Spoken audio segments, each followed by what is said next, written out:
যার সাথে আল্লাহ আছেন তাকে মোকাবেলা করার মতো কোনো পরাশক্তি পৃথিবীতে নাই। আল্লাহ তাআলা যার সাথে থাকবেন তার কোনো ক্ষতি আসমান জমিনের অন্য কেউ করার কোনো ক্ষমতা রাখে।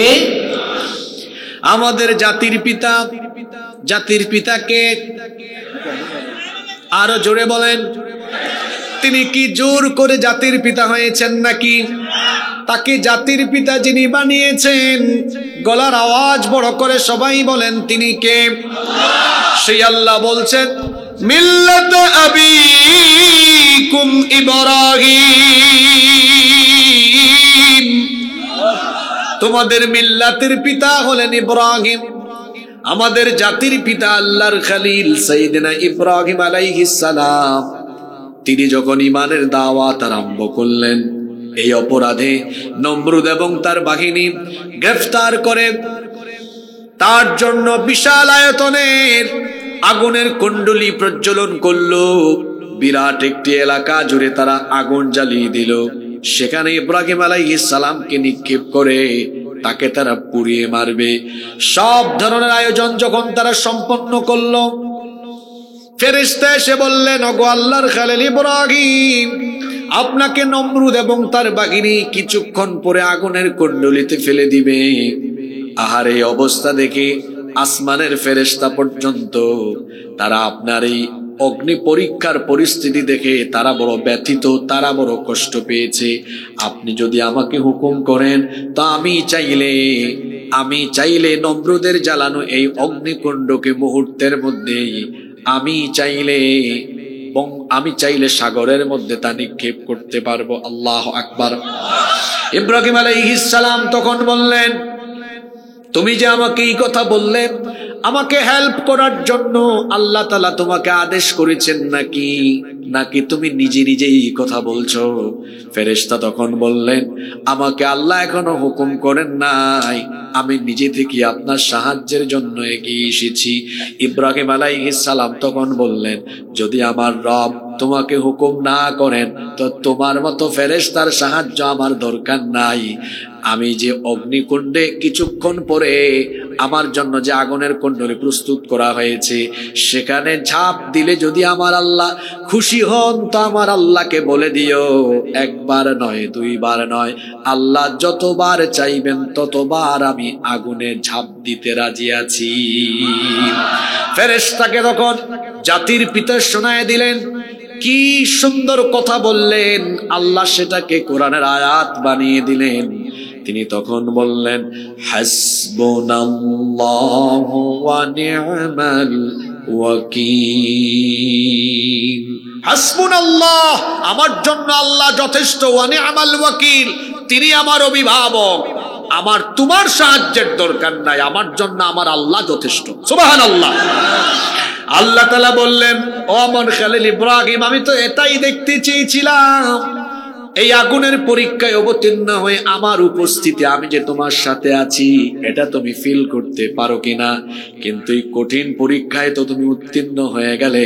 তুমি নমরুদের অগ্নিকুণ্ডের সামনেও নমরুদের বিরাট বাহিনীকে এবং আগুনের কুণ্ডলীকে কোনো ভয়ই পেলে না, কারণ আমার উপরে তোমার ঈমান ছিল দৃঢ়, আমার উপরে তোমার অবিচলতা ছিল অত্যন্ত দৃঢ়। এই জন্য ইব্রাহিম খুশি হয়ে গেলাম, আমিও দেখবো আজ নমরুদের আগুন তোমারে কেমনে জ্বালায়। আল্লাহ তাআলা সঙ্গে সঙ্গে আগুনকে হুকুম করলেন। সবাই একটু জোরে বলেন তো দেখি, আগুনের মালিক যিনি তিনি কি? সে আল্লাহ আগুনকে বললেন, ইয়া নারু কুনি বারদাও ওয়া সালামান আলা ইব্রাহিম। হে আগুন, তোমার স্বভাব হলো জ্বালিয়ে দেওয়া, পুড়িয়ে দেওয়া, ছারখার করে দেওয়া, কিন্তু আজ তুমি তোমার স্বভাবের বিপরীত কাজ করবে। আমার খলিল ইব্রাহিমকে যখন নমরুদ আর তার বাহিনী আগুনের কুণ্ডলিতে ফেলে দিবে, তুমি তোমার স্বভাব মতো আজকে আমার ইব্রাহিমকে জ্বালাবে না, পুড়াবে না, বরং আমার ইব্রাহিমের জন্য তুমি আজকে শান্তিদায়ক, আরামদায়ক হয়ে যাও। নমরুদ এবং তার বাহিনী জাতির পিতাকে আগুনের কুণ্ডুলিতে ফেলে দিল। নমরুদ তার বাহিনী নিয়ে খুশিতে নাচতেছে, সে ভাবতেছে আমার দুশমন, আমার শত্রু ইব্রাহিম আজকে শেষ, তাকে আজ আগুনে জ্বালিয়ে পুড়িয়ে ছারখাড় করে দেওয়া হবে।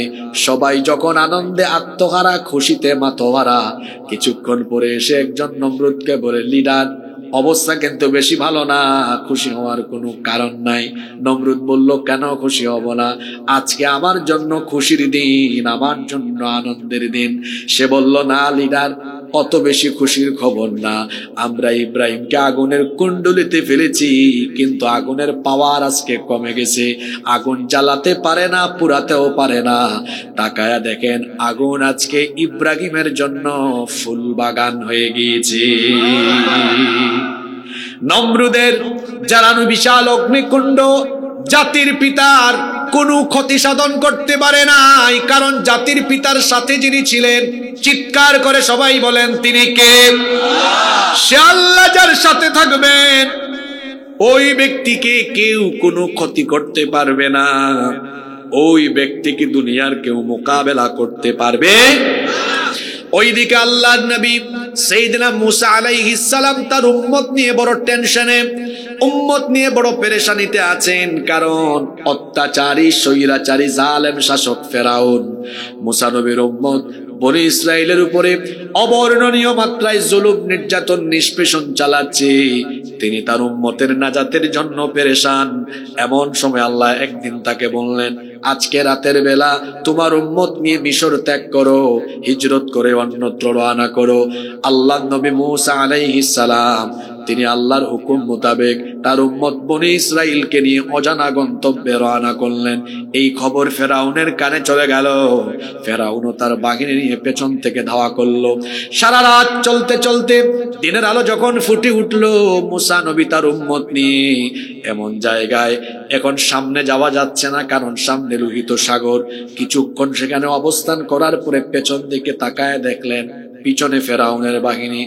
অধৈর্য এই উম্মত বনি ইসরাইল তখন মুসা নবীকে বলল, হে মুসা, কোথায় তুমি আমাদেরকে নিয়ে আসলে? এই বুঝি নাজাতের পথ? এটা তো নাজাতের পথ নয়, এটা হলো মরণের পথ। এখন সামনে গেলেও মরণ, পিছনে গেলেও মরণ, কোথায় যাব আমরা? তাকায় দেখো, আমাদের কারো হাতে কোনো তীর নাই, বল্লম নাই, তলোয়ার নাই, কোনো অস্ত্র নাই, কিছুই নাই। ওই দিকে দেখো ফেরাউনের বাহিনীর হাতে অস্ত্র শস্ত্রের অভাব নাই, তাদের সাথে সব আছে, আমাদের সাথে কিছুই নাই। কঠিন এই মুহূর্তে মুসা নবী এমন কথা তার উম্মতদেরকে বললেন, সেই কথা আল্লাহর এত ভালো লাগলো, আল্লাহ তার কথাটাকে কোরআনে কারিমে উঠায় দিলেন। মুসা নবী তখন বললেন, আমার উম্মত বনি ইসরাইল শোনো, কে বলেছে আমাদের সাথে কেউ নাই?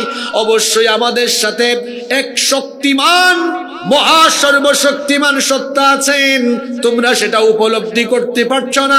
মুসা নবী তখন উম্মতকে বললেন, কাল্লা ইন্না মাইয়া রাব্বি সায়াহদিন। কখনো নয়, ইন্না মাইয়া রাব্বি, কে বলেছে আমাদের সাথে কেউ নাই? নিশ্চয়ই আমাদের সাথে আমাদের রব আছেন, তিনি কে? সায়াহদিন, খুব তাড়াতাড়ি তিনি আমাদেরকে নাজাতের পথ দেখায় দিবেন। বলেন তো দেখি, মুসা নবীর উম্মতের কোনো অস্ত্র শস্ত্র ছিল না, ওইদিকে ফেরাউনের সব ছিল। ফেরাউনের সব থাকা সত্ত্বেও সেই দিন কি ফেরাউন মুসা নবী এবং ইমানদারদেরকে মোকাবেলা করতে পেরেছিল নাকি? আপনি কি শুধু শুনেন না, একটু বুঝে বুঝে শুনেন, কত বড় কথা। এদিকে সবার অস্ত্র আছে, কি অস্ত্র? মরণাস্ত্র, দললেই মাইরা ফেলতে পারবে এমন মরণাস্ত্র আছে না? এদের কাছে কিছু আছে? তো মুসা নবীর উম্মত বলতেছে, আমরা আজকে শেষ, কচু কাটা করে ফেলবে ফেরাউন, আমাদের সাথে কিছু নাই, ওদের সাথে সব আছে। মুসা নবী বলছেন, আমাদের সাথে এমন একজন আছেন যা তাদের নাই। আমাদের সাথে যিনি আছেন তিনি কে? সে আল্লাহ বললেন, মুসা তোমার ঈমান দেখে আমার বড় ভালো লাগলো, যাও রাস্তা বানায় দিলাম, এই রাস্তা দিয়া সাগর ক্রস করো। আর ফেরাউনের বাহিনীকে আজ তুমি আর তোমার উম্মত মোকাবেলা করার দরকার নাই। আজকে তোমার উম্মতকে আমি আল্লাহ নাজাত দিব এবং ফেরাউনের বাহিনীকে আমি আল্লাহ আজ নিজে শায়েস্তা করব। আল্লাহু আকবার। সে আল্লাহ ফেরাউনের দল বলকে লোহিত সাগরে চুবায়া চুবায়া তাদেরকে আল্লাহ ধ্বংস করে দিয়েছেন। সেই আল্লাহর শক্তি, সে আল্লাহর ক্ষমতা এখনো আছে না নাই? তাহলে বোঝা গেল আল্লাহ যার সাথে আছেন তার ক্ষতি কেউ করতে পারে। আরো একটি ঘটনা শোনানোর পরে আমি এই আয়াতের গভীরে আপনাদেরকে নিয়ে প্রবেশ করব। অনেকে মনে করছেন, হুজুর আপনি আজকে এই আয়াত কেন আলোচনার জন্য নির্ধারণ করলেন? 5-7 মিনিট পরে বুঝবেন এই আয়াত কেন চুজ করেছি। আপনার ইমানের ব্যাটারি যে একেবারে কমতে কমতে ব্যাটারি যে ডাউন হয়ে গেছে, আজকের আয়াত আপনার ইমানের ব্যাটারিকে লুট করে দিবে ইনশাআল্লাহ।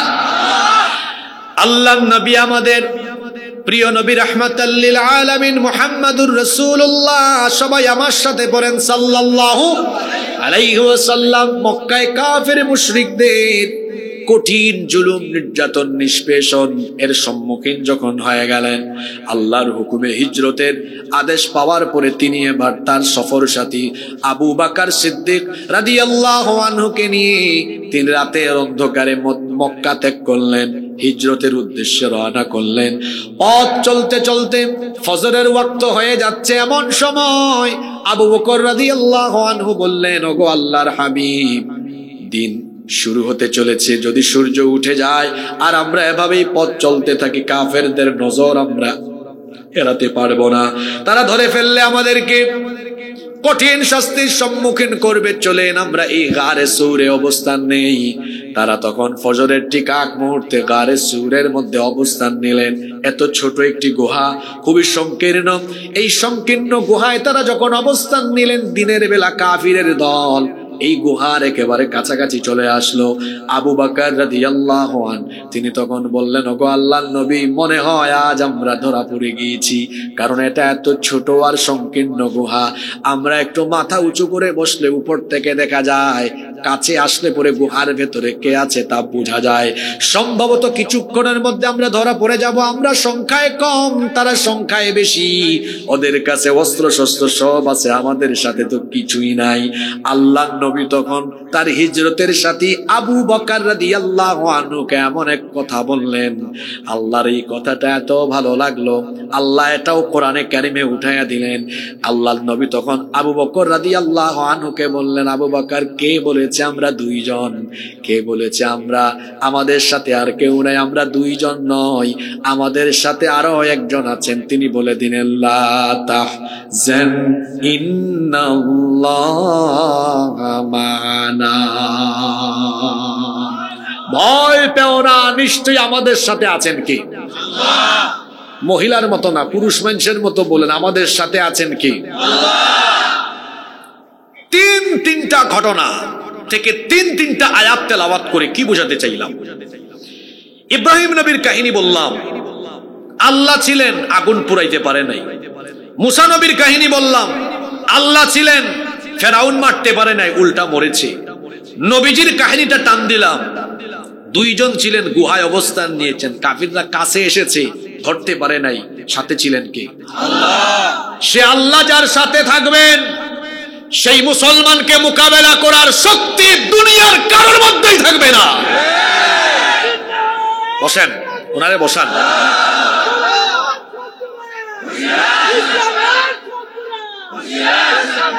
আপনি এত আগেই যদি বসা থেকে দাঁড়ায় যান, একটু পরে যখন আয়াতের গভীরে ঢুকবো তখন তো লাফ মারে উঠে যাবে না। আল্লাহ আমার ভাইকে কবুল করেন। মনোযোগ আছে আপনাদের? সম্মানিত উপস্থিতি, আল্লাহ যার সাথে আছেন তার কোনো ভয় আছে? আল্লাহ আমাদের জন্য, জোরে বলেন, জোরে বলেন, মুসলমান কোনোদিনও কোয়ান্টিটি দিয়ে দুনিয়াতে আধিপত্য বিস্তার করে নাই। মুসলমান দুনিয়াতে আধিপত্য প্রভাব বিস্তার করেছে আর বিজয়ী হয়েছে তার কোয়ালিটি দিয়ে। কি দিয়ে? কোয়ালিটি দিয়ে। মুসলমান কোয়ালিটি দিয়ে যুগে যুগে বিজয়ী হয়েছে। কোয়ান্টিটি দিয়ে, সংখ্যা দিয়ে আধিপত্য বিস্তার করা যায় না।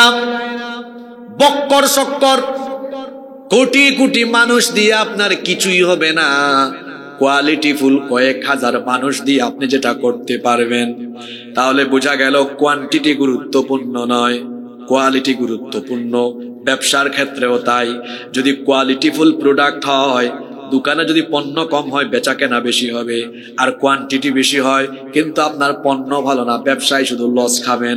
এই জন্য বিচক্ষণ ব্যবসায়ীরা কোয়ান্টিটির চাইতে কোয়ালিটিকে বেশি প্রায়োরিটি দেয়। পৃথিবীতে যুগে যুগে কালে কালে মুসলমানরা বিজয়ী হয়েছে ইমানের কোয়ালিটি দিয়ে, কোয়ান্টিটি দিয়ে নয়। আজকের দুইটা আয়াত সূরা আনফালের 64 আর 65, এই দুইটা আয়াত নাজিল হয়েছে বদর যুদ্ধের প্রাক্কালে। কথা বলেন তো দেখি, বদর যুদ্ধ ইসলামের প্রথম যুদ্ধ হিসাবে এটা কঠিন ছিল না সহজ ছিল? আস্তে বলবেন না, জুড়ে বলেন, কঠিন না সহজ? এই যুদ্ধটা এত কঠিন, একদিকে মুসলমান অন্যদিকে কাফের। আবার যুদ্ধের মাঠে যারা মুখামুখি তারা হলো নিজেরা রক্ত সম্পর্কের আপনজন। পরিস্থিতি ছিল এমন, ছেলে ইসলাম কবুল করেছে কিন্তু বাপ করে নাই। তাহলে বাপ আর বেটা একজন আরেকজনের মুখামুখি। দেখা গিয়েছে ভাই ইসলাম কবুল করেছে, আরেক ভাই কবুল করে নাই। বদরের ময়দানে এক ভাই আরেক ভাইয়ের উপরে তলোয়ার ফেলবে। আবার অবস্থা এমন হয়েছে, ভাতিজা কবুল করেছে, চাচা ইসলাম কবুল করে নাই। চাচা আর ভাতিজা মুখামুখি। আল্লাহ নবী বড় টেনশনে পড়ে গেলেন। আল্লাহ নবী চিন্তা করলেন, আজকে বদরের ময়দানে যদি রক্ত সম্পর্কের চেতনায় টান মারে তাহলে তো এই মুমিনরা রক্ত সম্পর্কের চেতনায় উদ্বেলিত হয়ে গেলে আজকে মুসলমানদের পরাজয় হয়ে যাবে। বুখারী শরীফের হাদিস। এই কথা বুঝতে পেরে মিকদাদ বিন আমর রাদিয়াল্লাহু আনহু একজন যুবক সাহাবী, তিনি দাঁড়িয়ে বললেন, ইমদি লিমা আরাকাল্লাহ, ও আল্লাহর নবী, আল্লাহ যেদিকে আদেশ করেছেন সেদিকে আমাদেরকে নিয়ে চলুন। ফানাহনু মাআক, অবশ্যই আমরা আপনার সাথে আছি। ওয়াল্লাহি, আল্লাহর কসম, লা নাকুলু লাকা কামা ক্বালাত বানু ইসরাঈল লিমূসা, বনি ইসরাঈলের লোকেরা মুসা নবীকে যা বলেছিল যুদ্ধের মাঠে, তারা তাদের নবীকে যা বলেছিল আমরা সেটা আপনাকে বলবো না। তারা তাদের নবীর সাথে যুদ্ধের মাঠে গিয়ে তারপরে তারা অস্ত্র শস্ত্র সংবরণ করে বলল, এই শত্রুদের সাথে আমরা যুদ্ধ করব না। ইযহাব আনতা ওয়া রাব্বুকা ফাকাতিলা ইন্না হাহুনা কাঈদুন, তুমি আর তোমার আল্লাহ দুইজন মিলে যুদ্ধ করো। আজ আমরা এখানে দর্শকের সারিতে থেকে দেখি, নাউজুবিল্লাহ, আমরা এমনটা বলবো না, বরং আমরা বলবো ইযহাব আনতা ওয়া রাব্বুকা ফাকাতিলা ইন্না মাআকুমা মুকাতিলুন, আপনি আর আপনার আল্লাহ আমাদেরকে লড়াইয়ের ময়দানে নিয়ে চলুন। যতক্ষণ আমরা বেঁচে থাকবো ততক্ষণ আমরা আল্লাহর পথে আজকে যুদ্ধ করব। আল্লাহর নবী খুশি হয়ে গেলেন, বললেন, ঠিক আছে, এই যদি তোমাদের মনের অবস্থা হয়, আজকে তোমাদের কোনো ভয় নাই, তোমাদের কোনো টেনশন নাই। মনে মনে ভাবছো তোমরা সংখ্যায় কম, ওরা সংখ্যায় বেশি, অসুবিধা নাই। সংখ্যায় কম থাকলেও বিজয়ী হওয়া যাবে যার সাহায্য আসলে। জোরে বলেন, তিনি কি? সে আল্লাহ কত সুন্দর করে কোরআনে কারিমে স্মরণ করিয়ে দিচ্ছেন। কোরআনে কারিমের 3 নম্বর সূরা, সূরা আলে ইমরানের 123 নম্বর আয়াতে আল্লাহ তাআলা বলছেন, ওয়ালাকাদ নাসারাকুমুল্লাহু বিবাদরিন ওয়া আনতুম আযিল্লাহ ফাত্তাকুল্লাহা লাআল্লাকুম তাশকুরুন। আর অবশ্যই আল্লাহ তোমাদেরকে বদরে সাহায্য করেছেন যখন তোমরা ছিলে হীনবল, যখন তোমাদের সংখ্যা ছিল কম, তোমরা ছিলে মাত্র 313, তারা ছিল 1000। আর তোমাদের উভয়ের পরিস্থিতি এমন ছিল, এক গ্রুপের সব আছে আর এক গ্রুপের কিছু নাই। ভালো করে শোনেন, এক গ্রুপের 1000 সেনাবাহিনী, সবার ট্রেনিং আছে, প্রশিক্ষণ আছে, এরা প্রশিক্ষণ প্রাপ্ত, আর এরা প্রশিক্ষণ প্রাপ্ত নয়। কাফিরের দল, এদের কাছে উট বেশি, ঘোড়া বেশি, মুসলমানদের উটও কম, ঘোড়াও কম, কারণ তখন তো যুদ্ধের বাহনে ছিল উট এবং ঘোড়া। এইদিকে কাফিরের অস্ত্র শস্ত্র বেশি, আর মুসলমানদের অস্ত্র আছে কয়েকটা, তাও ভাঙাচোরা, আর বেশিরভাগের হাতে আছে গাছের ডাল, আর এদের কাছে হলো তীর, বল্লম, তলোয়ার। সংখ্যায় বেশি, অর্থবল, জনবল, সৈন্যবল, রসদ, সব দিক থেকে তারা এগিয়ে, মুসলমানরা সব দিক থেকে পিছিয়ে। কাফিরদের সবকিছু বেশি বেশি, আর মুসলমানদের সবকিছু আরো জোরে বলেন। কিন্তু মুমিনদের একটা জিনিস ছিল যেটা কাফিরদের নাই, সেটার নাম হলো ঈমান। জোরে বলেন, সেটার নাম কি? এই ঈমানি অবিচলতার কারণে আল্লাহ তাআলা বললেন, ও হাবিব, এত টেনশন কিসের? আপনার সাথে, আপনার এই সাহাবীদের সাথে, বদরি সাহাবীদের সাথে অস্ত্র শস্ত্র, তাদের ট্রেনিং নাই, প্রশিক্ষণ নাই, অস্ত্র নাই, কিন্তু আমি আল্লাহ তো তাদের সাথে আছি। আরো আসতে বলেন সুবহানাল্লাহ। আজকে কি আমার সাহায্য যথেষ্ট নয়? আমি আল্লাহ যদি ফেরেশতা পাঠাই, তাহলে কি সেটা আপনার জন্য যথেষ্ট হবে না? পরের আয়াতে নবীজি বললেন, সাহাবীরা শোনো শোনো, আল্লাহ কোরআনে এটা উঠায়া দিলেন, ইল তাকুলু লিল মুমিনিনা আলাইয়াকফিয়াকুম আইয়ুমিদ্দাকুম রাব্বুকুম বিসালাসাতি আলাফিম মিনাল মালাইকাতি মুনজালিন। স্মরণ করুন যখন আপনি ঈমানদারদেরকে বলেছিলেন তোমাদের কিছুই নাই, ওদের সব আছে, কিন্তু এটা কি তোমাদের জন্য যথেষ্ট নয় যে আল্লাহ তাআলা তোমাদেরকে আজকে 3000 ফেরেশতা পাঠায়া এই যুদ্ধে আল্লাহ তোমাদেরকে সাহায্য করবে? এবার আমাকে বলেন তো, আল্লাহ তাআলা কি এই যুদ্ধে মুমিনদেরকে সাহায্য করেন নাই? আসতে বলবেন না, জোরে বলেন, আল্লাহ কি করেন নাই? দেখুন, আমি আপনাদেরকে সূরা আনফালের 12 নম্বর আয়াতটা তেলাওয়াত করে শোনাই। আল্লাহ যখন মুমিনদেরকে যুদ্ধে বিজয়ের জন্য ওয়াদা দিলেন, এই ওয়াদাটা কেমনে বাস্তবায়ন করলেন? ইয ইউহি রাব্বুকা ইলাল মালাইকাতি আন্নী মাআকুম ফাসাব্বিতুল লাযীনা আমানু সাউলকি ফি কুলুবিল লাযীনা কাফারুর রু'বা ফাদরিবু ফাওকাল আ'নাকি ওয়াদরিবু মিনহুম কুল্লা বানান। আল্লাহ বলছেন, স্মরণ করুন যখন আপনার রব ফেরেশতাদেরকে ডেকে বললেন, আমি আমার নবীকে ওয়াদা দিয়েছি বদরে আজ আমি তাকে সাহায্য করব, তোমরা নেমে যাও, আমি তোমাদের সাথে আছি, যুদ্ধের ময়দানে গিয়ে এমন অবস্থান নাও, ফাতাব্বিতুল লাযীনা আমানু, যাতে করে ঈমানদাররা যুদ্ধের ময়দানে একেবারে দৃঢ়ভাবে দাঁড়িয়ে থাকে, কাফেররা যেন পিছু হটাতে না পারে। আল্লাহু আকবার। কোরআনে কারীমের শব্দ চয়নের নমুনাটা কত চমৎকার হতে পারে দেখুন। আল্লাহ বলছেন, সাউলকি ফি কুলুবিল লাযীনা কাফারুর রু'ব, আল্লাহ বললেন, যাও ফেরেশতারা নামো, আমি কাফেরদের অন্তরে ভয় ঢুকায়া দিব। আমি যখন তাদের অন্তরে ভয় ঢুকায়া দিব, ফাদরিবু ফাওকাল আনাক, দেখেন আল্লাহ কি বলছেন, ফাদরিবু ফাওকাল আনাক, তোমরা নামো, নেমে গিয়ে আমার মুমিনরা কাম করার আগে তোমরা কাম করো। কি করবা? ফাদরিবু ফাওকাল আনাক, প্রত্যেকটা কাফিরের গর্দানের উপরে আঘাত করে মাথা আলাদা করো। আল্লাহু আকবার। ফাদরিবু ফাওকাল আনাক, গর্দানের উপরে আঘাত করে মাথা আলাদা করতে থাকো। ওয়াদরিবু মিনহুম কুল্লা বানান, জুরায় জুরায় মারো। এখন এই যে আল্লাহ এই আদেশ দিলেন ফেরেশতাদেরকে, জুড়ে বলেন কাকে? কোন যুদ্ধে? জোরে বলেন, কোন যুদ্ধে? কাকে আদেশ দিলেন? কিসের আদেশ? কিসের আদেশ? মারার আদেশ। এবার আসেন তো ফেরেশতা ঠিক মতো কুপাকুপি করছে কিনা এটা একজন কাফিরের মুখ থেকে শুনি, আর আরেকজন বদরি সাহাবীর মুখ থেকে শুনি। আবু জেহেলের পুলার নাম ছিল ইকরিমা, আবু জেহেলের ছেলের নাম কি? এই ইকরিমা বলছে, বদরের যুদ্ধে আমরা 1000 ট্রেনিং প্রাপ্ত প্রশিক্ষিত অস্ত্র শস্ত্রে সজ্জিত বাহিনী নিয়ে যখন আমরা আনন্দের সাথে মুসলমানদেরকে অ্যাটাকিং এর জন্য যাচ্ছি, মনে বড় আনন্দ, এরা দুর্বল বাহিনী কয়েক মিনিটে শেষ করে ফেলবো। কিন্তু আমরা যখনই তাদের কাছে ঘেঁষবার চেষ্টা করলাম, কাছে ঘেঁষার আগেই দেখলাম আমাদের নেতৃবৃন্দের শরীর থেকে মাথাটা কারা এসে জানি সাদা সাদা কাপড় পরিধান করে তুফানের মতো আলাদা করে দিচ্ছে। এই হলো আবু জেহেলের ছেলের বয়ান।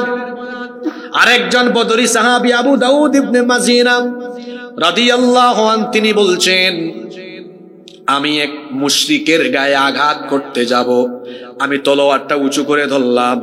তলোয়ারটা উঁচু করে ধরা মাত্রই দেখলাম ওই কাফেরের শরীর থেকে মাথাটা কে জানি আলাদা করে দিল। ডানে বামে তাকালাম, কাউকে দেখলাম না। হঠাৎ করে সাদা পোশাক পরিহিত একজনকে দেখলাম, আমার চোখের সামনে হঠাৎ করে আবার অদৃশ্য হয়ে গেল।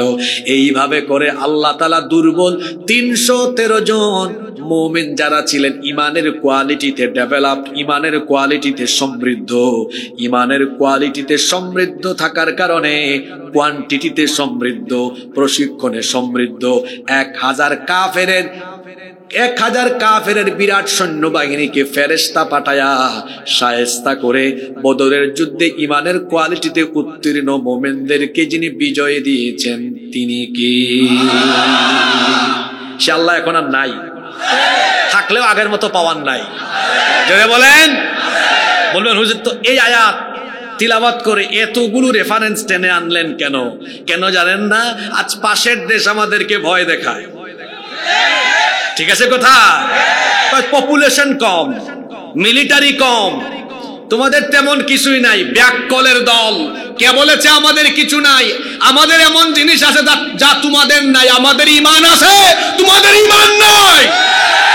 এই ঈমানি কোয়ালিটিতে 14 কোটি মুসলমান যদি নিজেকে ডেভেলপ করে দাঁড়িয়ে যায়, ভারত কেন গোটা পৃথিবী তাদেরকে মোকাবেলা করতে পারবে না।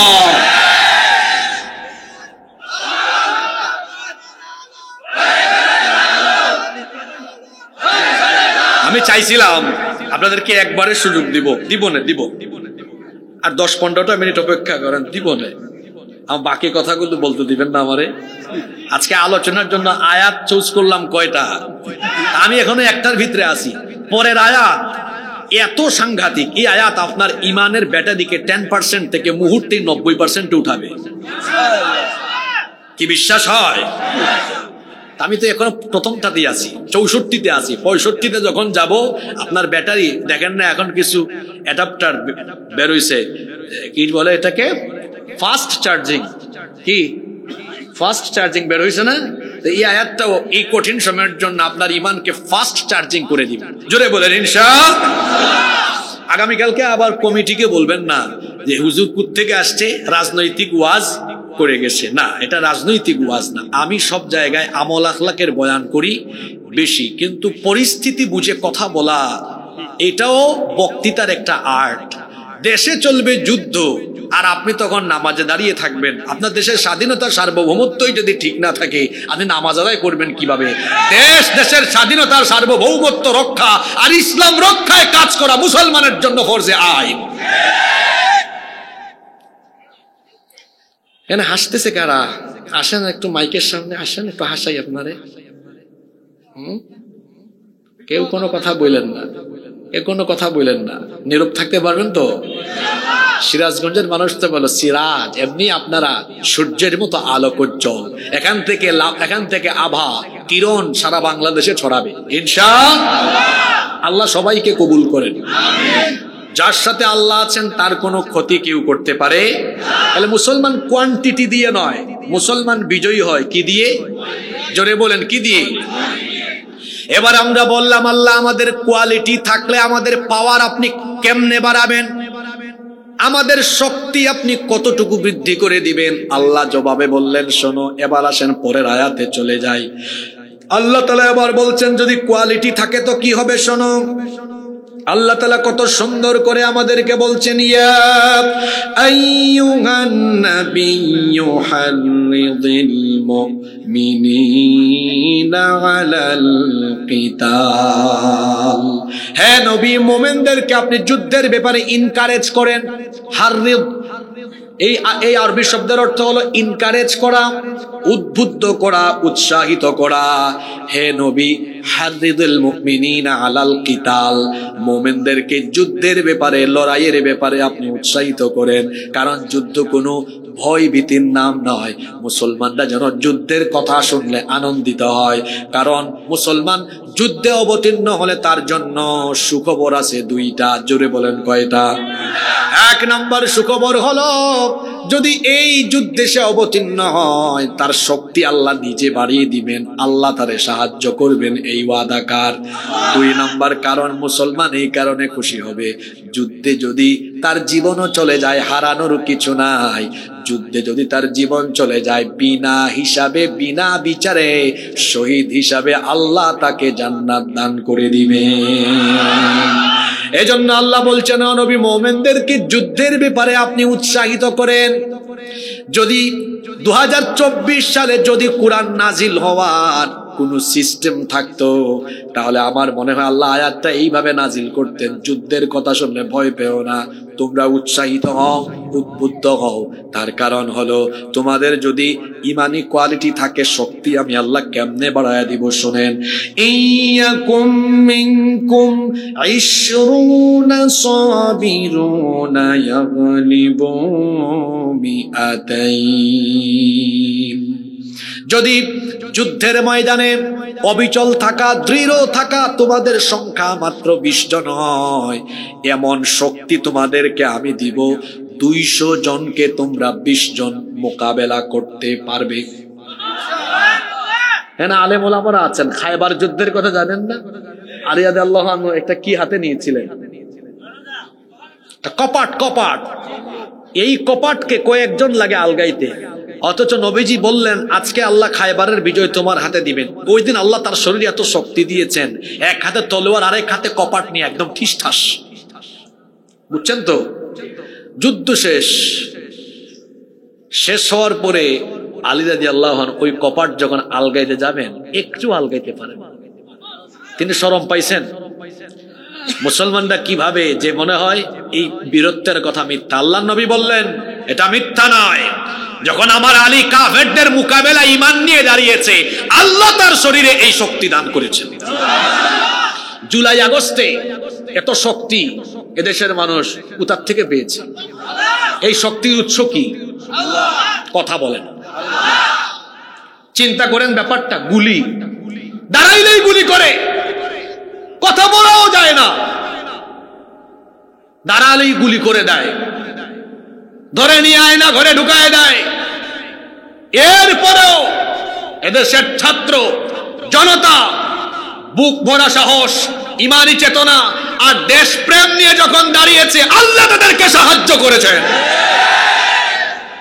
আমার দেশে কিছু ব্যাককল পাওয়া যায় এখন, আমি এদেরকে ব্যাককল বলি, মাস্টার মাইন্ড খুঁজে।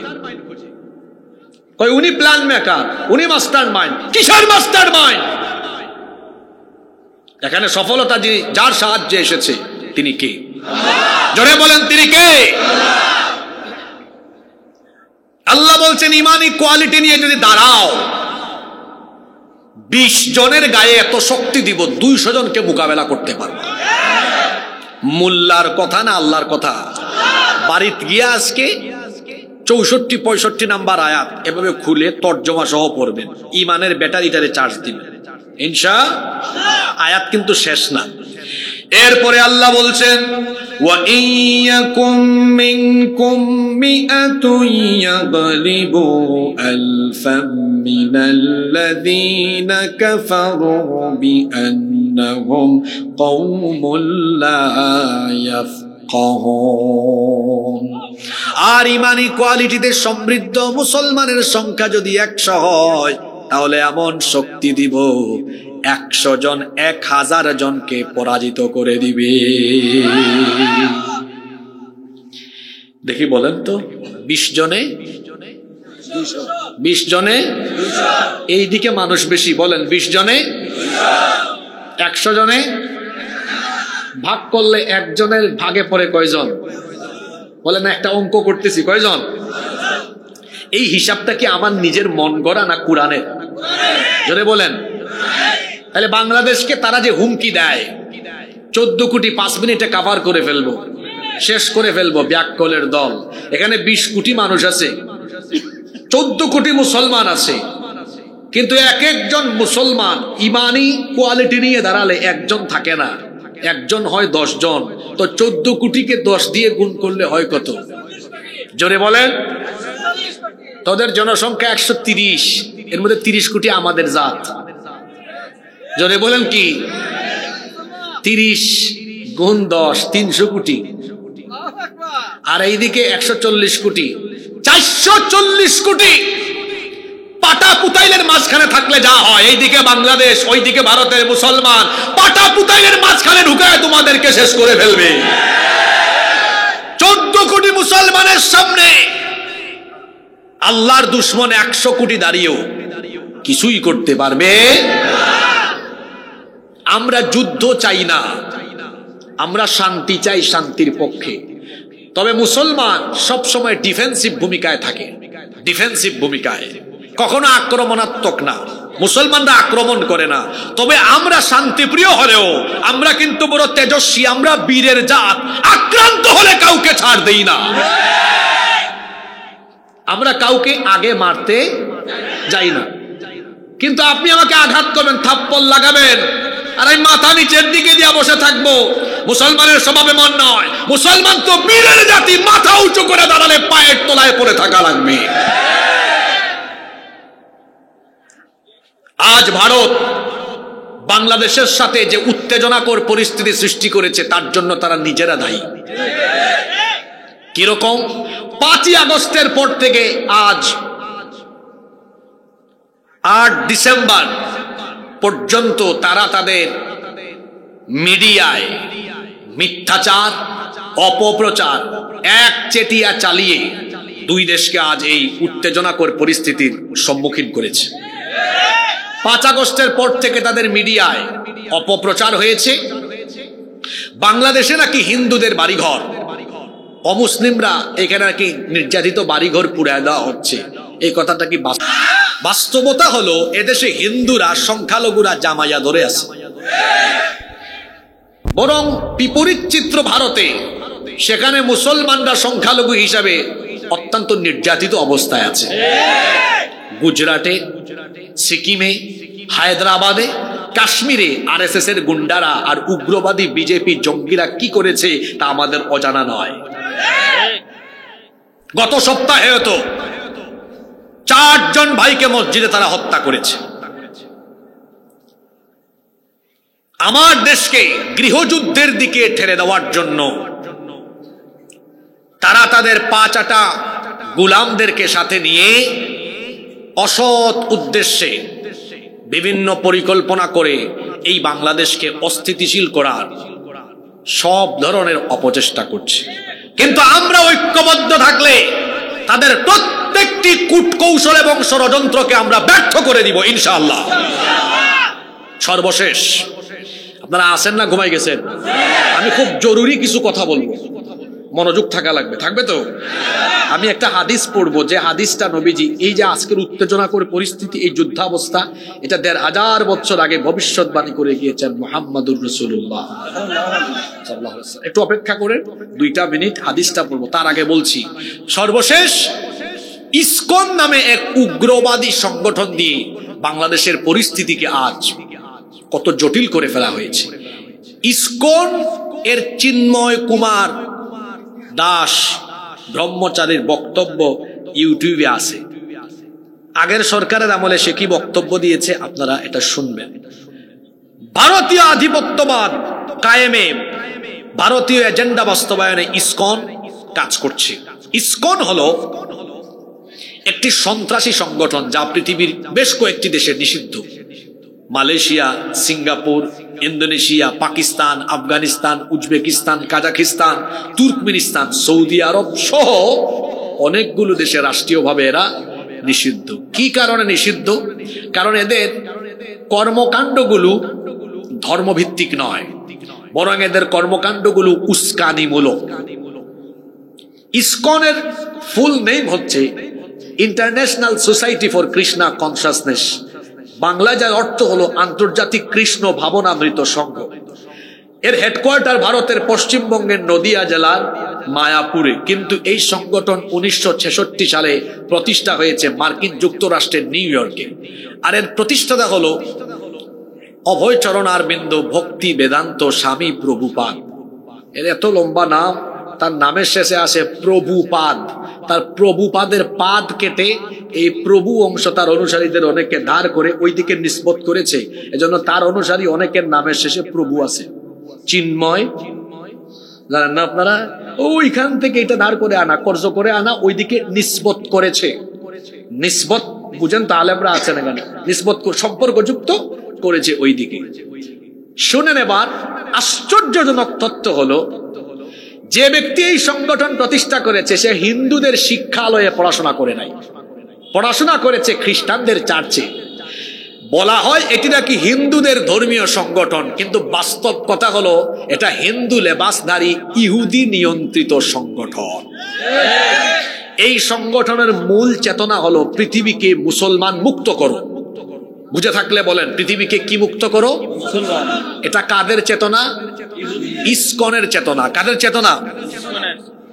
এই জন্য তারা দেখবেন ভারত সহ বাংলাদেশেও অনেক সময় হত্যাকাণ্ড এমন ভাবে ঘটিয়েছে, প্রকাশ্যে দিবালুকে। গত সপ্তাহে চট্টগ্রামে এই যে সাইফুল ইসলাম আলিফ, সে আর আমি একই বিশ্ববিদ্যালয়ের ছাত্র। সে যে ইউনিভার্সিটিতে পড়াশোনা করেছে, আমি ওই ইউনিভার্সিটি থেকে পড়াশোনা শেষ করেছি। দিনের বেলা অ্যাডভোকেট সাইফুল ইসলাম আলিফ আমার ভাইটাকে প্রকাশ্যে দিবালুকে যেভাবে এরা কুপিয়ে হত্যা করেছে, এদের এই কর্মকাণ্ড দেখে মনে হচ্ছে মানুষ হত্যা, গু হত্যা, তারা বলে গরু হত্যা, প্রাণী হত্যা মহাপাপ, কিন্তু যেমনে মানুষ মারে কাজ কারবার দেখে মনে হয় মানুষ হত্যা তাদের কাছে পুণ্যের কাজ, সওয়াবের কাজ।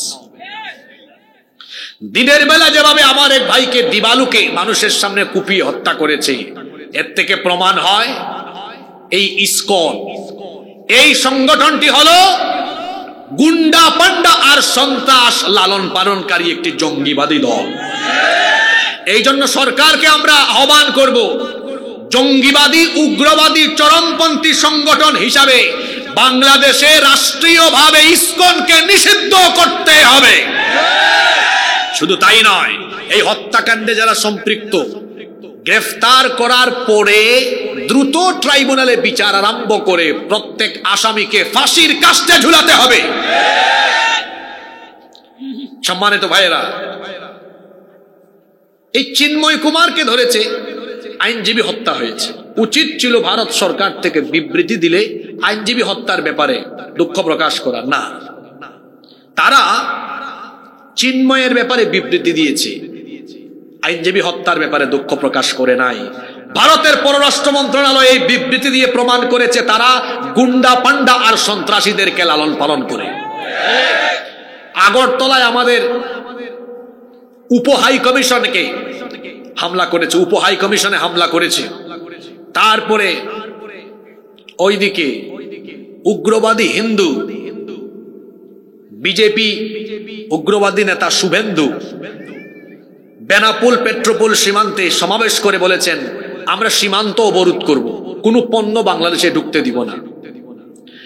আজকে থেকে 8-9 দিন আগের কথা, সেই দিন আমি শরীয়তপুরে মাহফিলে, ওই দিনই আমি তার বক্তব্যের জবাবে বলেছিলাম, শরীয়তপুর সহ গোটা বাংলাদেশের প্রত্যেকটি নাগরিককে আমি বলবো, চুপ করে বসে থাকুন। তার আলু, তার পেঁয়াজ, তার চিনি সীমান্তে সে আটকায় রাখুক, তার আলু তার পেঁয়াজ ওখানে পচে যাক। দেখবেন 1 সপ্তাহ পরে এমনিতেই বাংলাদেশের মানুষের পা ধরবে। এই বক্তব্য দেওয়ার 7 দিন পরেই দেখেন নাই গত পরশুদিন সেখানে কি হচ্ছে, বাংলাদেশিদের জন্য পণ্য ছাড় দেওয়া হবে।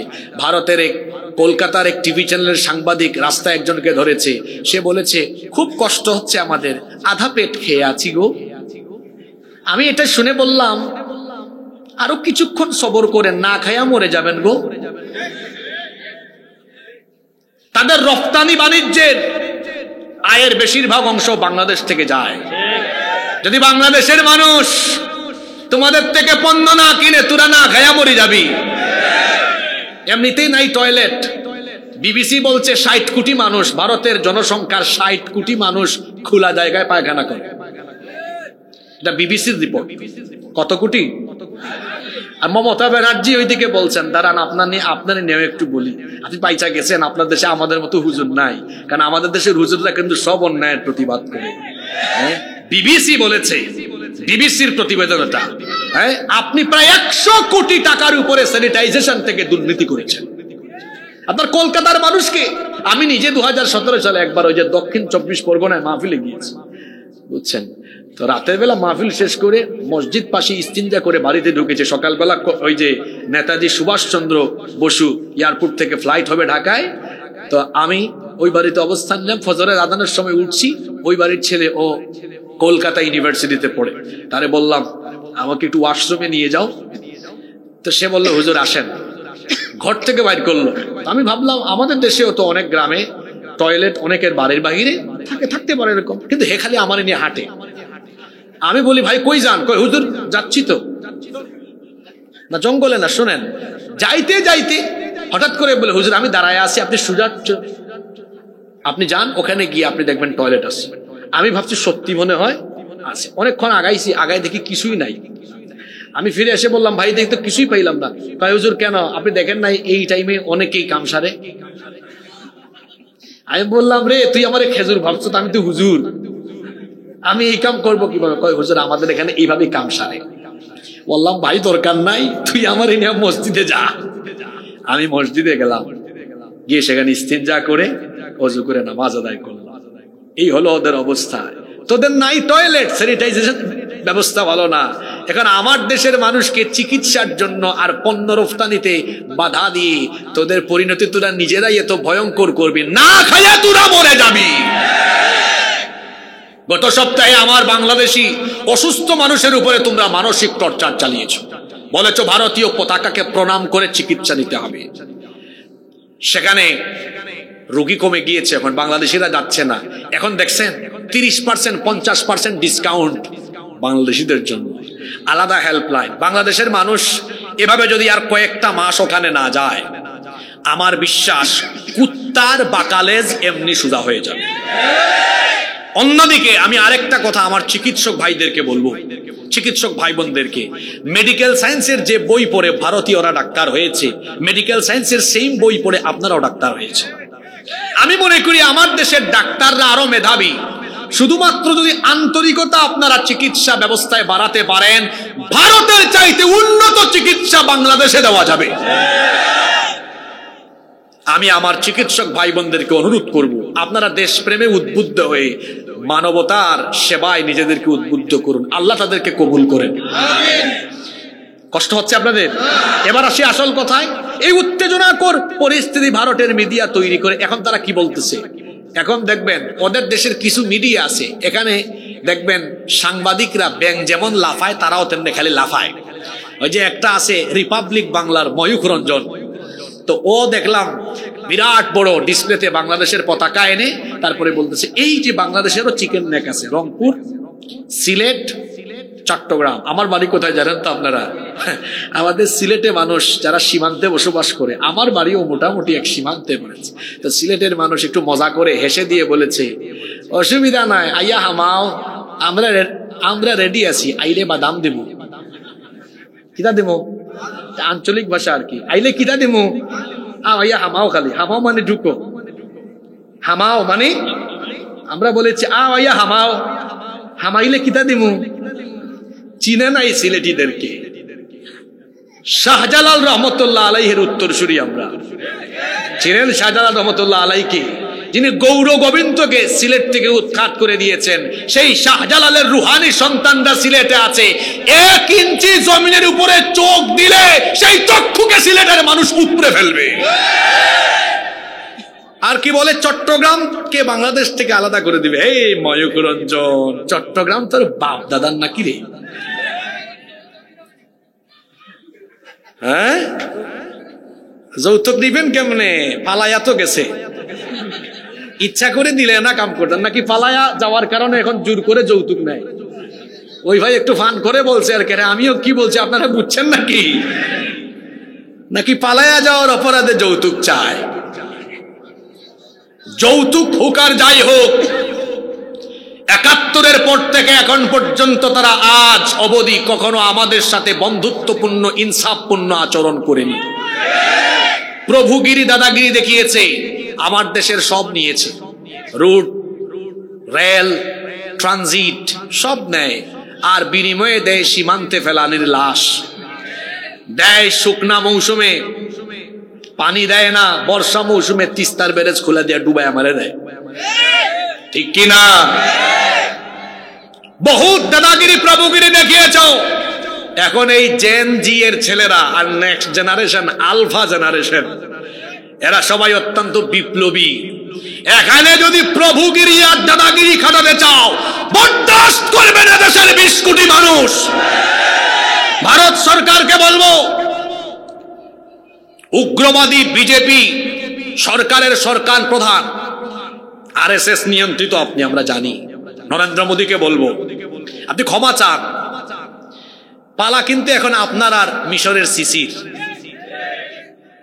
আফগানিস্তান, শ্রীলঙ্কা, বাংলাদেশ, আজকে কি হইল? আমি কি বলতেছি বুঝেন নাই? আজকে কি হইল? পালানো উদ্বোধন শিখায় গেছে আমার দেশের একজন, বাসারও পালায় গেছে, বাসারও পালায় গেছে। এখন আপনি বাকি আছেন, মোদিজি, আর ওইদিকে মিশরের আব্দুল ফাত্তাহ সিসি। মনে রাখবেন, এই সিরাজগঞ্জে আনারস চত্বর, গুল চত্বরে গত বছর মাহফিলে সূরা কাসাস থেকে আলোচনা করে গিয়েছিলাম। আমি ফেরাউনের কাহিনী সেখানে লম্বা সময় আলোচনা করে বলেছিলাম, পৃথিবীর কোন জালেমকে আল্লাহ ইজ্জতের সাথে বিদায় করেন না, বেইজ্জতের সাথে বিদায় করেন। এটা আল্লাহর রীতি, এটা আল্লাহর নীতি। দুনিয়ার কোন স্বৈর শাসককে, কোন জালেমকে আল্লাহ ছাড় দিবেন না, সকলের পরিণতি ভয়াবহ হবে। মোদিজিকে বলবো, ক্ষমা চান বাংলাদেশের মানুষের কাছে। হাই কমিশনে হামলা হয়েছে, আপনার সরকার ক্ষমতায়, বাংলাদেশকে নিয়ে কটাক্ষ করেছেন। আমার দেশের পলাতক ব্যক্তিকে সেখানে আশ্রয় দিয়ে যা মন চায় তাই করছে। আর যদি আপনি মনে করেন আপনার দেশ বাংলাদেশকে অঙ্গরাজ্য বানাবে, দখল করবেন, এজন্যই তো আজকে আয়াত সিলেক্ট করে আমার দেশের মানুষকে আমি সতর্ক করছি। আমার দেশের মানুষের ভয় নাই। আমি বলেছিলাম একটা হাদিস শোনাবো, মনোযোগ আছে? কষ্ট হচ্ছে নাকি আপনাদের? আমাদের ভয় নাই। কেন ভয় নাই? তার কারণ হলো, ১৫০০ বছর আগে আল্লাহ নবী আমাদেরকে জানিয়ে গিয়েছেন, হাদিসটি নাসাই এবং তিরমিজি শরীফে এসেছে। সাউবান রাদিয়াল্লাহু আনহু হাদিসের বর্ণনাকারী সাহাবী, তিনি বলেছেন, আল্লাহ নবী বলেছেন, ইসাবাতান মিন উম্মতি আহরাজাহুমাল্লাহু মিনান নার। আমার উম্মতের দুটি দলকে আল্লাহ তাআলা জাহান্নাম থেকে মুক্তি দিয়েছেন, তাদের জন্য আল্লাহ তাআলা জান্নাত ওয়াজিব করে দিয়েছেন। কথা বুঝে থাকলে বলেন কয়টা দল? তো যেই দুই দলের মানুষের জন্য জাহান্নাম হারাম, ওই দুই দলে আমরা থাকতে চাই কি চাই না? আরো জোরে বলেন, চাই কি চাই না? দেখি তো এবার হাদিসটা শুনে দেখি ওই দুই দলে যাওয়ার আমাদের সুযোগ আছে কিনা। ১ নাম্বার, আল্লাহ নবী বলেছেন, ইসাবাতুন তাগজুল হিন্দ। আমার উম্মতের যারা হিন্দুস্তানের বিরুদ্ধে যুদ্ধ করবে, আল্লাহ তাআলা এদের জন্য জাহান্নামের আগুন হারাম করে দিয়েছেন। হাদিসটার কথা আবার বলি, ইসাবাতুন তাগজুল হিন্দ। আমার উম্মতের যে সকল লোকেরা, যে মুসলমান হিন্দুস্তানের যুদ্ধে অংশগ্রহণ করবে, তার জন্য আল্লাহ জাহান্নামের আগুন হারাম করে দিয়েছে। এই হাদিস কি বার্তা দেয়, কি মেসেজ দেয়, কি বার্তা দিল? ১৫০০ বছর আগের বলার কথা। তার মানে নবীজি জানতেন হিন্দুস্তানে একটা ভয়াবহ যুদ্ধ। তবে হিন্দুস্তানের সাথে মুসলমানদের যুদ্ধ এটা ১৫ হিজরিতে ওমর রাদিয়াল্লাহু আনহু থেকে শুরু হয়েছে ধারাবাহিকভাবে। ১৫, ৩৮, ৪৪, ৯২, ৪০২ এরকম বিভিন্ন হিজরিতে এই যুদ্ধগুলো সংগঠিত হয়েছে, পর্যায়ক্রমে হচ্ছে। এখনো যদি আবার হয়, এটা তো আমার জন্য বিরাট সুযোগ। আমরা আগে বলেছি, আমরা যুদ্ধ চাই, যুদ্ধ চাই, চাই না, কিন্তু ডিফেন্সিভ ভূমিকায় থেকে আক্রান্ত হয়ে গেলে ছাড় দিব না গো। আমরা জানি এই যুদ্ধ আসলে পবিত্র যুদ্ধ, এটা নবীজি বলেছেন, অংশগ্রহণ করলেই জাহান্নাম থেকে মুক্তি। তাহলে এই যুদ্ধে সিরাজগঞ্জ সহ বাংলাদেশের মানুষ কি ভীতু ভীতু থাকবে না আনন্দের সাথে ঝাঁপিয়ে পড়বে? মোদী সরকারকে বলবো, যদি বাংলাদেশ দখল করার কোনো অপচেষ্টা চালাও, রসুলের হাদিস মাথায় আছে, ভয় ভীতি নিয়ে নয়, আনন্দের সাথে তোমাদেরকে এমন ভাবে মোকাবেলা করা হবে। ইউনূস সাহেব বলেছেন 7 সিস্টার, আর আমি কুরআন হাদিস দিয়ে গাজওয়াতুল হিন্দের কথা স্মরণ করিয়ে দিয়ে বললাম, শুধু 7 সিস্টার নয়, ভারতের মানচিত্রকে আমরা টুকরা টুকরা করে দিল্লিতে ইসলামের পতাকা উড়িয়ে দেব।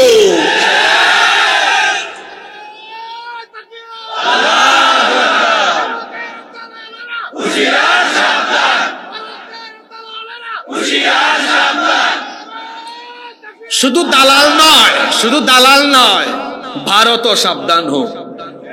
কারণ গাজওয়াতুল, সবাই বলেন গাজওয়াতুল হিন্দুস্তানের সাথে যে যুদ্ধ হবে, এই যুদ্ধকে আমরা ভয় করি না। আরে আমরা ভয় করব কেন? উহারা চাহুক, আমার জাতীয় কবি বলেছেন, উহারা চাহুক দাসের জীবন, আমরা শহীদি দরজা চাই, নিত্য মৃত্যু ভিতরা, মুরা মৃত্যু কোথায় খুঁজে বেড়াই। আল্লাহু আকবার। নবীজি বলেছেন, আমার উম্মতের 2টা দল জাহান্নাম থেকে মাফ পাবে। সুবহানাল্লাহ। এক দল যারা কাদের বিরুদ্ধে যুদ্ধ করবে? জোরে, কার বিরুদ্ধে? আরেক দল বাকি আছে না? আরেক দলকে আল্লাহর নবী বলেছেন, ইসাবাতুন তাকুনু মা ঈসা ইবনে মারইয়াম আলাইহিস সালাম। আরেক দল হলো যারা ঈসা আলাইহিস সালামের সৈন্য হবে, ঈসা আলাইহিস সালামের সাথে থাকবে। আমরা জানি পৃথিবীর একজন নবীর এখনো মৃত্যু হয় নাই, ইন্তেকাল হয় নাই, সেই নবীর নাম হলো ঈসা আলাইহিস সালাম। যদিও খ্রিস্টানদের আকীদা হলো তারা ঈসা আলাইহিস সালামকে শুলে চড়িয়ে হত্যা করেছে, কিন্তু যাকে তারা শুলে চড়িয়ে হত্যা করেছে তিনি ঈসা ছিলেন না, ওই ব্যক্তি ছিল মিসা। এটা ঈসা ছিল না, এটা ছিল যে সৈন্যরা ঘরে ঢুকেছিল তাদের মধ্যে একজনকে ঈসা নবীর রূপ দিয়েছেন কে? আর ঈসা নবীকে আল্লাহ আসমানে উঠাইছেন। তার কারণ হলো 2টা কারণ। একটা কারণ আল্লাহ তাকে হেফাজত করলেন, 2 নম্বর কারণ হলো ঈসা নবী আল্লাহর কাছে দোয়া করেছেন, আল্লাহ শেষ নবী তো আমার পরেই আসবেন, তুমি যদি আমাকে তার উম্মত বানাতা তাহলে আমার মনের আশা পূরণ হয়ে যেত। আল্লাহ বললেন, যাও, মনের আশাটা পূরণ করে দিলাম, তোমারে আমি নবীও বানালাম, মৃত্যু না দিয়ে লম্বা হায়াত দিয়ে বাঁচিয়ে রাখবো, যাতে করে শেষ নবীর উম্মত আমি তোমাকে বানাতে পারি। সেই ঈসা নবী শেষ নবীর উম্মত হিসাবে কিছুদিন পরেই আসবেন সিরিয়াতে। কোন দেশে? সিরিয়া। এটার অনেক ফজিলত আছে। আজকে আমার ফেসবুক পেজে স্টেজে উঠার আগে কয়েকটা হাদিস পোস্ট করলাম সিরিয়ার ফজিলত। আল্লাহ রাসূল বলেছেন, সিরিয়া হচ্ছে আরদুল মাহশারি ওয়াল মানশার, এটা হবে কিয়ামতের ময়দান। আল্লাহর নবী বলেছেন, এই সিরিয়া হবে কিয়ামতের আগে মুসলিম বিশ্বের হৃৎপিণ্ড। সিরিয়া হবে, আল্লাহর নবী বলেছেন, সিরিয়া হবে কিয়ামতের আগে ক্ষমতার হেডকোয়ার্টার। সিরিয়া থেকে গোটা বিশ্ব শাসন করা হবে। ইমাম মাহদি আসবেন, ইমাম মাহদি গোটা পৃথিবী শাসন করবেন, আর সেই গোটা পৃথিবীর ক্ষমতার কেন্দ্রবিন্দু, তার হেডকোয়ার্টার, হেড অফিস হবে কোথায়? ঈসা আলাইহিস সালাম আসবেন কোথায়? সিরিয়ার কোথায়? আল্লাহর নবী বলেছেন, সিরিয়ার পূর্ব দিকের সাদা গম্বুজওয়ালা একটি মসজিদে ফজরের নামাজের সময় 2 জন ফেরেশতার কাঁধের উপরে ভর করে মসজিদের ছাদে তিনি অবতরণ করবেন। ইমাম মাহদি নামাজের ইমামতির জন্য যাবেন, ইকামত হয়ে যাবে, তাকায় দেখবেন, তিনি দেখেই চিনে ফেলবেন, দাড়ি থেকে ঠক ঠক করে পানি পড়ছে, দেখেই চিনবেন, বলবেন, আসেন আপনি ইমামের জায়গায় দাঁড়ান। ঈসা আলাইহিস সালাম এসে বলবেন, না, আমি ইমামতির জন্য আসি নাই, আমার আল্লাহ আসল কামের জন্য পাঠাইছেন, আজকে আপনি ইমামতি করেন, আমি পেছনে মুক্তাদি মুসল্লি হব, নামাজ শেষ হবে। ঈসা আলাইহিস সালাম বলবেন, দাজ্জালের দাজ্জালীয় দিনের শেষ দিন আজ, আমাকে আল্লাহ পাঠিয়েছেন দাজ্জালকে হত্যা করার জন্য। আল্লাহর নবী বলেছেন, সেই দিন ঈসা আলাইহিস সালামের সাথী যারা হবে তাদের সব গুনাহ মাফ, আল্লাহ তাদেরকে জাহান্নাম থেকে মুক্তি দিবেন। যদি আমরা হায়াতে ইমাম মাহদিকে দেখি পাই, তারা তো সিরিয়ায় থাকবেন, অসুবিধা নাই, কালো পতাকা নিয়ে আমরা ইমাম মাহদি আর ঈসা আলাইহিস সালামের সৈন্য হব। কারা কারা রাজি নাই হাত তুলে? অসুবিধা নাই, জুসের ঠেলায়। আল্লাহ আমাদের মুখের টানেন না, ভিতরের টানেন। সুবহানাল্লাহ পড়েন। ইমাম মাহদির সৈন্য হতে রাজি আছেন তো? তাহলে দুইটার মধ্যে যে কোনো একটা অপশন। হাদিসটা মনে রাখেন, এটা গাজওয়াতুল হিন্দের ব্যাপারে প্রায় 7-8টা হাদিস এসেছে। এটা হলো একমাত্র হাদিস যে হাদিসের ব্যাপারে মুহাদ্দিসিনে কেরামের মন্তব্য হলো এই হাদিসের সনদ সহিহ। আর বাকি আরো কয়েকটা হাদিস আছে সনদের দিক থেকে মুহাদ্দিসিনগণ বলেছেন এগুলো সনদ হলো দাঈফ। যেমন এক হাদিসে এসেছে আবু বকর রাদিয়াল্লাহু আনহু বলেছেন, ও নবী, আমি বেঁচে থাকলে জানমাল দিয়ে ওই যুদ্ধে শামিল হব। এই হাদিসগুলোর সনদ দাঈফ। কিন্তু একটা হাদিসের ব্যাপারে মুহাদ্দিসিনগণ একমত, এটা সহিহ হাদিস, যেটা আমি তেলাওয়াত করলাম, শোনালাম।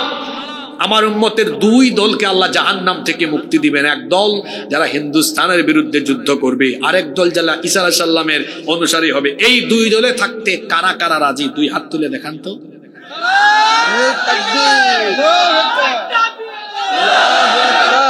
হাতগুলা উঁচা রাখেন, একটা দোয়া করে দেই। হাতগুলা উঁচা রাখেন, হতে পারে। বসেন ভাই, বসেন। হাতগুলা উঁচা রাখেন, একটা দোয়া করে দেই, হয়তোবা এটা কবুল হতে পারে। আল্লাহ তুমি দেখো, আমাদের মনের তামান্না দেখো, আমরা দুইটা দলে শামিল হতে চাই। যদি আমাদের হায়াত না থাকে, দুই দলের কোন দলে শামিল হতে নাও পারি, মনের তামান্না ছিল বিদায় তুমি আমাদের জন্য জাহান্নাম হারাম করে দিও। আমিন। হাত নামা। আল্লাহ মনেরটা নিবেন না। আজকে যারা হাত তুলে কথাটা মন থেকে বলছেন, আমার বিশ্বাস আল্লাহ তারে মাফ করে দিবেন ইনশাআল্লাহ। মন থেকে বলছেন তো? ভারত সরকার দেখেন, আমার দেশের মানুষ কিন্তু রেডি। বলবেন কি নিয়ে রেডি? অস্ত্র শস্ত্র নাই। আগেই বলেছি, ইমানি কোয়ালিটি থাকলে আমরা জাস্ট দাঁড়ায় থাকবো। শায়েস্তা করবেন কে? শায়েস্তা করবেন কে? মুসলমানকে কোয়ান্টিটি দিয়ে হারানো যায় না। আজকের আয়াত থেকে আমরা যে শিক্ষা পেলাম, সূরা আনফালের 64 আর 65 আয়াত থেকে গাজওয়াতুল হিন্দের বিষয়টা টেনে এনে আমরা যে বিষয়টি আজকে উপলব্ধি করবার চেষ্টা করলাম, তা হলো এই, কোয়ান্টিটি দিয়ে মুসলমানকে হারানো যায় না, যদি মুসলমানের কোয়ালিটি থাকে। কি থাকে? এবার আমি আপনাদের উদ্দেশ্যে গুরুত্বপূর্ণ একটি কথা বলে আপনাদেরকে নিয়ে মোনাজাত করব। আপনারা কি আমাকে 2টা মিনিট সময় দিবেন? জোরে বলেন, সময় দিবেন?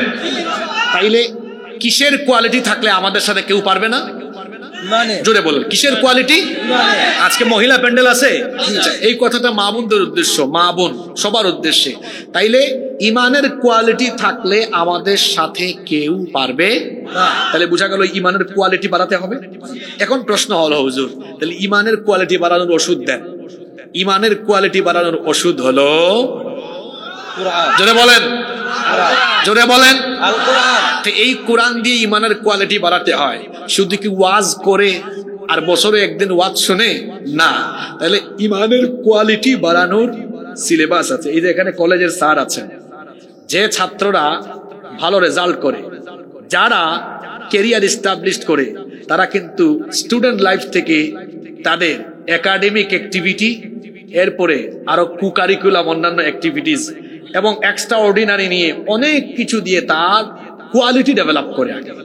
তা আপনি ইমানের কোয়ালিটি ডেভেলপ করবেন এই কোরআনে কারীম, এটা অধ্যয়ন করে, উপলব্ধি করে। সেটা কিভাবে? কোরআনের রঙে নিজেকে রাঙাবেন। আর সেটা কিভাবে সম্ভব? আগে কোরআন বুঝতে হবে। আমার হাতে এটা তো হলো প্রিন্টেড কোরআন, আর নবী ছিলেন প্র্যাকটিক্যাল কোরআন। সুবহানাল্লাহ। আম্মা জান আয়েশা রাদিয়াল্লাহু আনহাকে এসে সাহাবেরা বলছেন, নবী কেমন ছিলেন? তিনি বললেন, তোমার বাড়িতে কোরআন নাই? কানা খুলুকুহুল কোরআন। কোরআন লেখা যেমন, নবীর চরিত্র ঠিক ঠিক তেমন। সুবহানাল্লাহ। তাহলে আমার আপনার ইমানের কোয়ালিটি ডেভেলপ করতে পারবো আমরা প্ল্যান ওয়াইজ, পরিকল্পনা মোতাবেক যদি আমরা কোরআনের সাথে লেগে থাকি।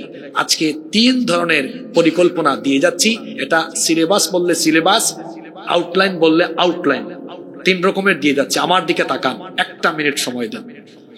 প্রতিদিন আল্লাহর কোরআনের 5 আয়াত অর্থ এবং ব্যাখ্যা সহ পড়েন। বলবেন পাবো কোথায়? তাফহিমুল কোরআন, তাফসির ফি জিলালিল কোরআন, মারিফুল কোরআন, তাফসিরে জালালাইন, তাফসির ইবনে কাসির, এই সবগুলো বই এখন বাংলা অনুবাদ হয়ে গিয়েছে।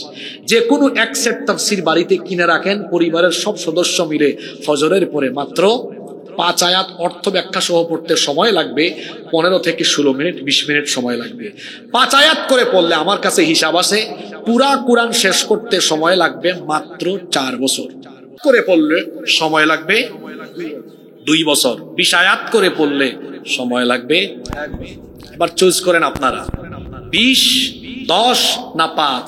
ক্লাসে তো ট্যালেন্ট স্টুডেন্ট থাকে, মিডিয়াম কোয়ালিটিরও থাকে, দুর্বল কিছু থাকে। যে যেরকম আছেন, যদি দুর্বল হন 5 আয়াত, মিডিয়াম হলে 10 আয়াত, আর যদি বলেন হুজুর না গাজওয়াতুল হিন্দ চলে আসতেছে, কিসের 5 আর 10, 20 আয়াত মেরা দিব। কয় বছর লাগবে? আগামী বছর যদি এই মাহফিল হয়, দেখা যাবে এখানে বহু শ্রোতা পাওয়া যাবে যারা 1 বছরে পুরা আল্লাহর কোরআন অর্থ ব্যাখ্যা সহ পড়ে ফেলেছে। আলহামদুলিল্লাহ, আলহামদুলিল্লাহ। আর এরকম কোয়ালিটিফুল শ্রোতা আমাদের দরকার। কেন জানেন? বাংলাদেশে এখন বক্তৃতার মঞ্চটাকে, মাহফিলকে সার্কাস বানানো হচ্ছে। যিনি তেলাওয়াত করেন, তেলাওয়াত সহি না, অর্থ করছেন, অনুবাদে ভুল করছেন। অন্তত আপনারা যদি এরকম পড়াশোনা করা শ্রোতা হন, ওখান থেকে একজন বলবে হুজুর দাঁড়ান তো, এই আয়াত তো আমি 6 মাস আগে বাড়িতে পড়েছিলাম, মনে আছে আমার, আপনার অনুবাদে ভুল আছে। কোয়ালিটিফুল শ্রোতা দরকার। এরকম মানুষ থাকলে, এই যে বিভিন্ন সময় আপনারা বলেন হুজুর আজান দেন, গজল গালে কোনো আসবে না, ওখান থেকে বলবে হুজুর আরো কয়েকটা আয়াত শোনা। সুবহানাল্লাহ। তাইলে সিলেবাসের কথা মনে থাকবে? বলেন তো প্রথমে কয় আয়াতের কথা বলেছি? 5 আয়াত করে পড়লে কয় বছর? 4। দ্বিতীয়ত বলেছি কয় আয়াতের কথা? কয় বছর? 2 বছর। তৃতীয়ত বলেছি কত আয়াত? 20 আয়াত। কত বছর লাগবে? এই পরিকল্পনাটা আজকে দিয়ে গেলাম, পারবেন?